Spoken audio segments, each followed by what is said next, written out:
There are 7 continents to travel around the world, and by 2009 I've been to 3. Obviously Australia, Asia, and I've been to Africa as well. So upon coming back in 2009 in September, I thought, what's the next best continent I can go to? And I thought to myself, Europe and North America is quite typical. And I thought I wanted to go to somewhere that would top Africa. And the only place I could think of that would top Africa is Antarctica. Found out that the best time to go is actually during summer in the southern hemisphere, as that's the only time you can go. If you go during winter time, that's impossible. No one can go during winter time. It's minus 80 degrees there. It's the coldest place in the world. You die. Nothing's livable there. In summer, which is the only time you can really get to Antarctica, it's about minus 20 degrees. So that's considered the warmest you can get, and the only time you can go. So what I did was I flew to Argentina, and then I flew from Argentina, Buenos Aires, down to Ushuaia. Ushuaia is the most southern city in the world, and therefore it's the place that everyone goes to take a ship down to Antarctica. So once I got to Ushuaia, I would go on a ship with another 60 passengers. The ship can actually hold 80 people on the ship, and the 60 that we had on board were a bunch of, I guess, a whole range of different nationalities and age groups. Getting to Antarctica, it takes 2 days to get there, and to get there you have to go via a passage called the Drake Passage, which is infamous for its crazy tides and waves. We battled, I think, 6-meter waves, which really felt like you were having a constant earthquake while you were sleeping or walking around. We had a lot of people who were sick.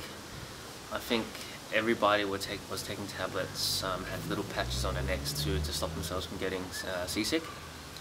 Luckily for myself, I think I was the only person that didn't take any tablets. I think because I like my adrenaline sports and I guess theme park rides as well. Out of the 60, I think there was about maybe 4 or 5 people who really couldn't handle even just tablets itself. So we had an onboard doctor. We had actually a lot of different crew members there. We had marine biologists, bird scientists, we had cooks, chefs, and of course an onboard doctor. So if you got really sick, you would go visit the onboard doctor, and he'd either give you some tablets if you were feeling a bit under the weather, or otherwise if you were really bad, like I think 4 or 5 of the people there, you would get a shot in the butt, and that would I guess really clonk you out there. A lot of people feeling quite sick. We had a really nice dinner the night before to celebrate us all starting our voyage, but the very next morning for breakfast, I think 5 people out of the 60 were sitting in the breakfast room, and 2 people ran out straight away before the food even came. So along the way going to Antarctica by the Drake Passage, we had these birds that followed us. The albatross, which I think has the 2nd largest wingspan for flying birds. After battling 2 days of the Drake Passage and seeing nothing but sea as far as the eye can see across the horizon, we finally started to spot land, which was extremely exciting. Started off as a little black dot, and before you knew it, it grew wider and wider, and all the passengers got quite excited and clinging onto the rails, waiting as within an hour we'd actually get to land. Now, when we finally got to land, I think to this day, it's the greatest thing I've ever seen in my life before. Now, Antarctica is the complete opposite of how the world we know looks like. Instead of reaching shore and finding, I guess, dirt and beaches and I guess greenery inland, it was the complete opposite. We had rocks on the shore as a rocky beach, as I might say, and the land is just all white, all ice and snow. There's usually a misconception with Antarctica. People think there are polar bears down there, and it's actually quite the opposite. There are no polar bears there. It's up in the North Pole, where Alaska is. We saw the Gentoo penguins, which were the main types of penguins that we would find in Antarctica. They've got an orange beak. They usually lay, I believe, 2 eggs, and they've got a really interesting mating ritual, which involves the male collecting special rocks and building a little mountain to woo the females into mating with them. The second type of penguins I saw there were chin strap penguins. So there were these black and white penguins with little black bands across their chin, which looks like they were wearing helmets. So they were really cute as well. And the third penguin we saw, which was my favorite, is the Adele penguins. So the Adele penguins is mainly black with a white face, and they've got really nice blue eyes, which makes them look, I guess, really like they're wearing a tuxedo. We also saw 3 different types of seals. The first seal, which was the most common for us to see, looks like your typical seal. So if you close your eyes and imagine a seal, it would look like that. We weren't allowed to approach any seals too close, as they can get quite aggressive, and if they bite you, you'd be getting, I think, about 15 and 20 shots up the butt instead of just one for being seasick. We saw leopard seals. Leopard seals are probably one of the favourite seals that I liked, in terms of they would always be really curious to see what you were doing while riding to land, or using the dinghies to go through the icebergs. It's really cute. They had these giant eyes like golf balls that would stare into you, and a nice little smile. Now, don't be deceived by their smiles. As soon as they open their mouths, they had these razor-sharp teeth, like the size of your pinkies, just sticking out there. The third seals that we saw were elephant seals.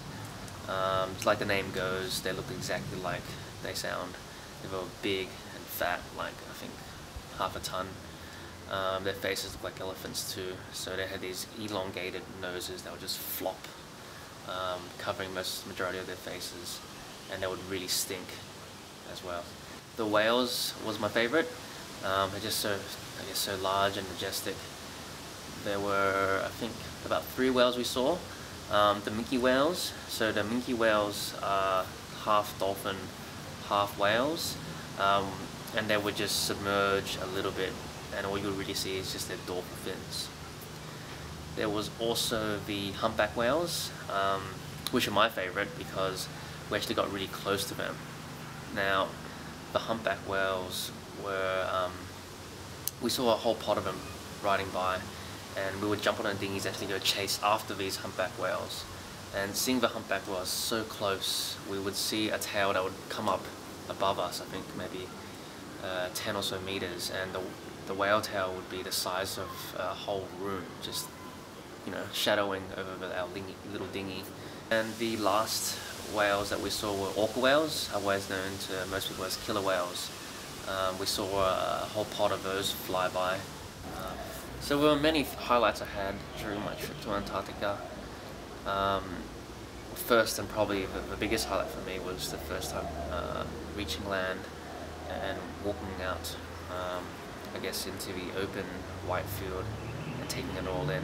The highlight was we found a blue whale skeleton washed on shore. So we didn't get to see any blue whales living, but we did get to see this skeleton on shore. Another awesome part of my trip was climbing the glacier. So when glaciers snap off chunks of ice into the actual sea, it becomes icebergs, which is really exciting. So if you ever come across a glacier, you'll just sit there and just wait, and you'd hear sounds of cracking thunder with ice breaking off and landing into the sea. Now, icebergs can be as small as a car, for example, up to the size of an island. In Antarctica, the sun pretty much sets twice a year, and while we were down there, I think one of the most awesome moments was near the end of our trip. The sun was actually going quite low. It wasn't setting, but it was actually quite low, and there was a nice sunset across the horizon at about 11 PM, so it just felt really weird. And our last real site visit was to the volcano. So to go to the volcano, you'd have to go via a small passageway to get in there, and it's the weirdest thing. I guess as an initiation process, before you finish visiting Antarctica, you can, I guess, bring your swimwear and actually jump into the actual, not the actual volcano, and there's actually water-based now. I don't think the volcano is active anymore. So we will get into our swim gear and jump into the actual sea or ocean, should I say. And it's actually freezing, absolutely freezing. But once you've frozen your butt off, you'd run and jump onto the shore. So on the shore, it's actually, here's the weird part, it's actually really hot. It's actually like boiling water on the shore. So you jump in, freeze your ass off, jump onto the land and lie there, and warm yourself up, and then just keep going backwards and forwards, really. And I think out of the 60 passengers, there was, I think, maybe 15 of us idiots who decided to do that. So there was a few funny moments while I was down there. One being one of the islands that we went to on shore. There was a whole bunch of baby chicks, which got really excited while we were down there. They would come up to you and want you to feed them because they'd think that we would be their parents. So there was one moment when I was taking a nice shot down there of another penguin that everyone just turned to me and said, "Jason, stop moving." I'm like, "What do you mean?" And before I knew it, all the passengers had pointed their cameras towards me and were taking heaps of photos. I'm like, "What's going on? What's going on?" And they said, "There's a baby penguin biting onto your backpack." Well, so I guess for Antarctica, I definitely recommend everybody to go there, or consider going there, really. If you really want to see the whole world, there's 7 continents, and usually Antarctica is the 7th continent to go to. Say though, if you are considering going to Antarctica, it does cost a lot of money. I think the trip for Antarctica itself costed me about 15 grand, roughly, and that was excluding actual snow gear, which I borrowed from my friends. But I definitely recommend the experience. Definitely once in a lifetime for me. I wouldn't go back there again, because I guess going to Antarctica once to really get the amazing experiences is all you would really need. But definitely consider going to Antarctica, once in a lifetime, exciting, and yeah, just the best experience you'll ever have. It's my best experience I've ever had to this day, for sure.